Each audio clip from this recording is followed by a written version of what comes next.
Parametric equations, I don't want to compare them to piecewise functions because it's not the exact same thing as a piecewise function, but it is kind of like you're breaking down a scenario into pieces, or parametric, keyword there being pair.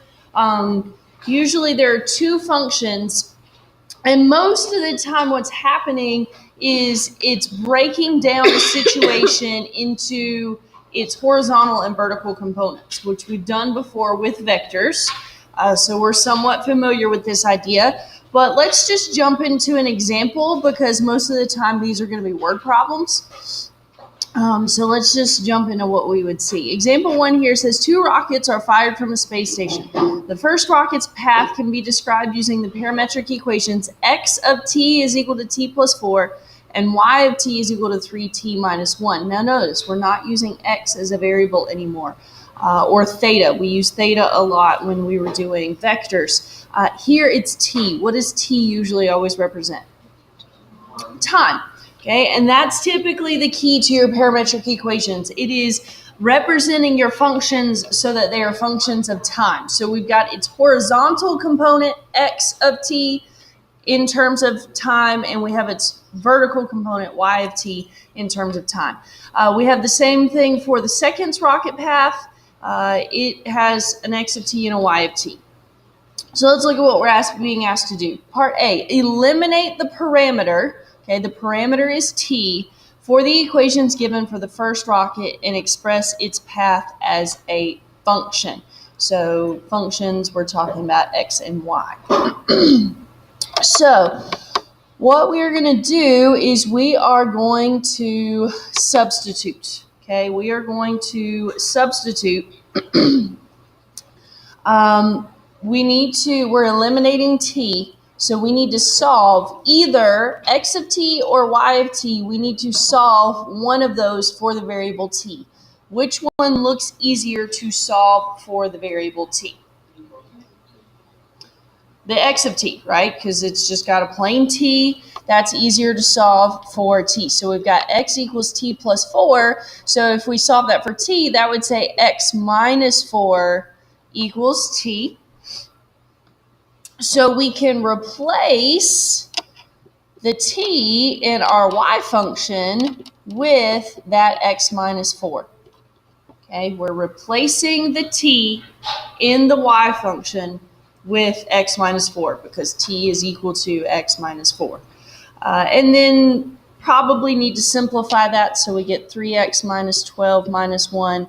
So to express it as a function, we would have y equals 3x minus 13.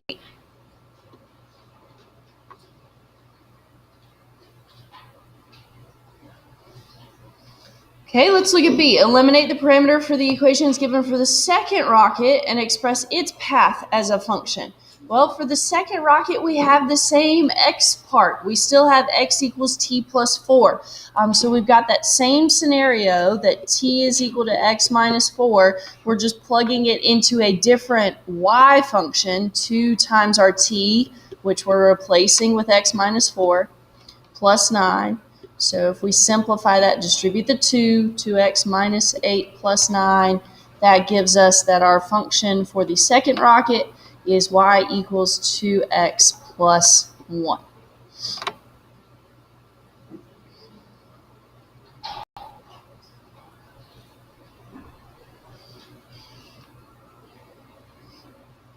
Okay, part C asks us, will the 2 rockets collide? Defend your answer using mathematical reasoning. All right, anybody have any ideas what we should do if the question is, will they collide?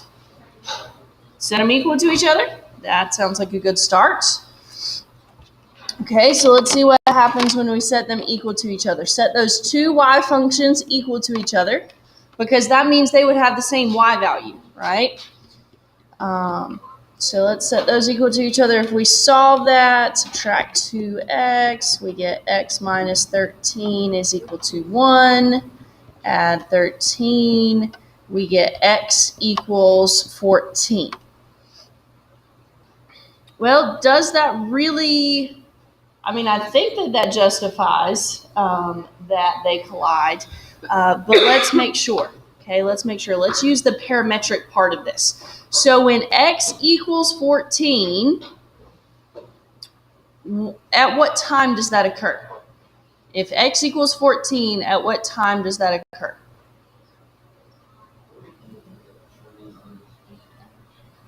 Do what? If x equals 14, what time is that happening? 10.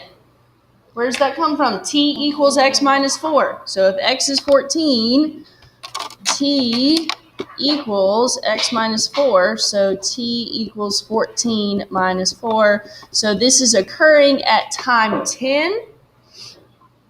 So we could plug 10 if we wanted to know, well, at what height is this happening?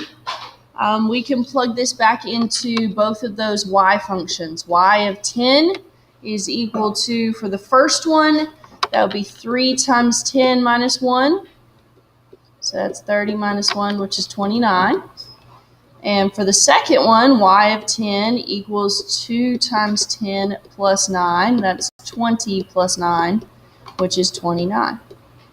Okay, so that's just confirming that at the same time, t equals 10, it doesn't tell us what the units are, but at whatever time, seconds, minutes, hours, I don't know, but at time 10, they have an x coordinate of 14 and they have a y coordinate of 29. So at the same time, they have the same x and y. So yes, they do collide.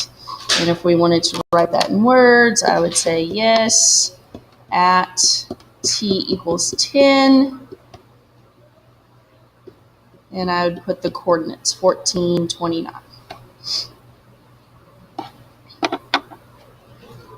They have the same x and y at the same time. Okay, any questions? Okay, let's look at the next example. Example 2 says the Sea Queen leaves the port at Nassau at 7 p.m. She sails due east at 15 miles per hour. The Ocean Princess leaves a small island that is 27 miles north of Nassau at the same time. She sails due south at 22 miles per hour. Assuming the ships continue in the same directions at the same speeds, write parametric equations that model the paths of the two ships as they would appear on a radar screen located at Nassau. Let D represent the distance between the ships. Express D as a function of T, the number of hours elapsed since 7 p.m. So we've got two parts to our question here. Let's start with the parametric equations. But I think it's best if we draw a picture because they gave us a lot of information, right? So let's put Nassau, since this is all in reference to Nassau, let's put Nassau at the origin. Okay, the Sea Queen leaves the port at Nassau and is sailing due east at 15 miles per hour. Okay, so she's going due east, Sea Queen, 15 miles per hour.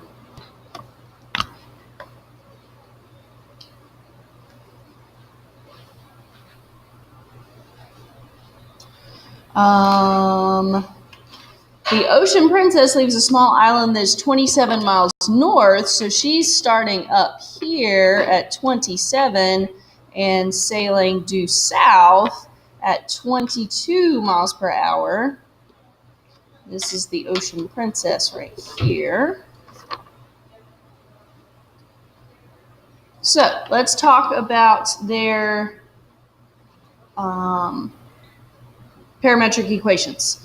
Okay, the key to this is the relationship that distance equals rate times time. Okay, that's just a relationship that they're expecting that you know and can use. Okay, distance equals rate times time. So let's talk about the x and the y distance. For the Speed Queen, x of t, its horizontal distance, is equal to its rate, 15, times the time. So 15t. How about its vertical distance? Does it have any? Does it have any vertical y component to it at all? No. It's going due east. Everything is in its x component right there. Okay, so those are the parametric equations for the sea queen. The Ocean Princess, its x coordinate, what we got going on there? Nothing. It's going due south. There's nothing in its x component. How about in its y components? Okay, now it's going south, so we need to include a negative. And we're talking about its distance from where it started. So yes, it's negative 22t, but it didn't start at the origin. So we have to include that 27 right there. Okay, it started 27 miles away, and it's moving at a rate of negative 22 miles per hour. Okay, so you got to include those distances. We didn't have to do that for the Speed Queen, because the Speed Queen started at the origin and is moving to the right. So positive velocity for the Sea Queen, and started at the origin. Okay. I said Speed Queen in there somewhere, didn't I? Yeah, you did. Okay. Yeah. Talking about speeds, speed, you know. All right. So that's the first question that they asked. Write parametric equations. The second question says, let D represent the distance between the two ships. Let D represent the distance between the two ships. So we are talking about this right here. From here to here is what we're talking about for D, the distance. So what kind of relationship do we have going on there? Anybody see a familiar shape in there? A right triangle. It all comes back to right triangles, doesn't it? All right, so D is the hypotenuse, so D squared is equal to, why do I have a square root? I don't have a square root yet. Okay, D squared is equal to the X part. Well, that's the Sea Queen, 15T squared, plus the Y part, that is the Ocean Princess, negative 22T plus 27 squared. Okay, and if we want the actual distance, then we're supposed to take the square root of both sides. Now, don't get happy with this square root. Okay, it does not cancel those squares because of that plus. Okay, you gotta leave them the way they are. You cannot get rid of those squares. It does not cancel with the square root because of this plus right here. So we just gotta leave it. Okay, we just gotta leave it. And we're not going to FOIL it out. Okay, we are not going to FOIL it out. We're just going to leave it the way it is because that's going to get nasty, and it's probably just easier to plug in T the way it is. Okay, but they didn't ask us to figure anything out. They just said express D as a function of T, and we did that. Okay, that's the distance between the two ships. Depends on what time we're talking about. Plug in T, get the answer.